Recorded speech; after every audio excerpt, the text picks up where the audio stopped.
कहानियों का चैनल एक समय की बात में आप सभी का स्वागत है। आज हम तिल चौथ की कहानी सुनेंगे।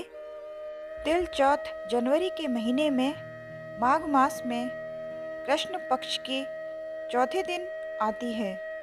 इस दिन भगवान गणेश जी की तथा चौथ माता की पूजा की जाती है तथा तिल कुट्टे से भोग लगाया जाता है। तिल चौथ की कहानी इस प्रकार है। किसी शहर में एक सेठ सेठानी रहते थे। उनके कोई भी संतान नहीं थी। इससे दोनों जने दुखी रहते थे। एक बार सेठानी ने पड़ोस की स्त्रियों को तिल चौथ का व्रत करते हुए देखा तो पूछा, आप किस का व्रत कर रही हो? इसके करने से क्या लाभ होता है? तो औरतें बोली, यह चौथ माता का व्रत है। इसके करने से धन, वैभव, पुत्र, सुहाग आदि सब कुछ प्राप्त होता है तथा घर में सुख शांति का वास होता है। तब सेठानी बोली, यदि मेरे पुत्र हो जावे तो मैं चौथ माता का व्रत करके 1.25 किलो तिलकुटा चढ़ाऊंगी। इसके थोड़े दिनों बाद वह गर्भवती हो गई। उसने फिर भी भोग नहीं लगाया और चौथ माता से बोली, हे चौथ माता, यदि मेरे पुत्र हो जावे तो मैं 2.5 किलो का तिलकुटा चढ़ाऊंगी। चौथ माता की कृपा से उसको पुत्र रत्न की प्राप्ति हुई, पर उसने तिलकुटे का भोग नहीं लगाया। फिर जब वह लड़का बड़ा हुआ तो सेठानी बोली, इस लड़के का विवाह हो जाए तो मैं 5.25 किलो का तिलकुटा चढ़ाऊंगी। भगवान गजानंद व तिल चौथ माता की कृपा व मेहरबानी से उसके पुत्र की सगाई अच्छे कुल की कन्या से हो गई और लग्न मंडप में फेरे होने लगे। लेकिन भाग्यवश सेठानी चौथ माता के तिलकुटे को भोग लगाना फिर भूल गई। तब चौथ माता व गणेश जी उस पर कुपित हो गए।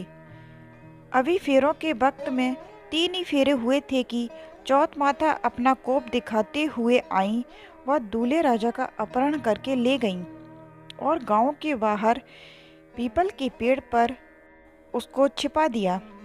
सब लोग अचंभे में रह गए कि एकाएक दूल्हा कहाँ चला गया। कुछ दिन बाद लड़की गणगौर पूजने जाते हुए उस पेड़ के पास से निकली तो पेड़ से दूल्हा बना हुआ लड़का बोला, आओ आओ मेरी अधब्याही नारी आओ। तो वह भागी हुई अपने घर गई और अपनी माता को यह सब घटना सुनाई। यह समाचार सुनते ही सभी परिवारजन वहां पहुंचे और देखा कि यह तो वही जवाई राजा हैं जिसने हमारी बिटिया से अधफेरे खाए थे और उसी स्वरूप में पीपल पर बैठे हैं। तो सभी ने पूछा, आप इतने दिनों से यहाँ पर क्यों बैठे हो? इसका क्या कारण है? जवाई राजा बोले, मैं तो यहाँ चौथ माता के यहाँ गिरवी बैठा हूँ।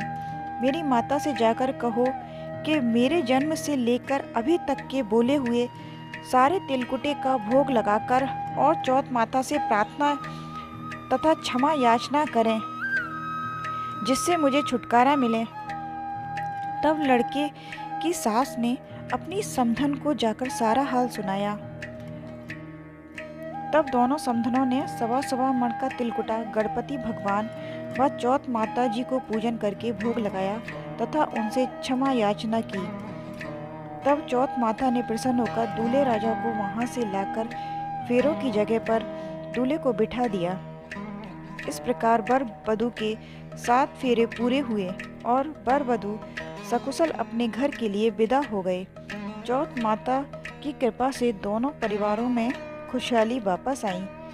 हे चौथ माता, जैसा उस लड़के के साथ हुआ वैसा किसी के साथ ना हो और कोई भी नर नारी भगवान के प्रसाद को चढ़ाना कभी ना भूले।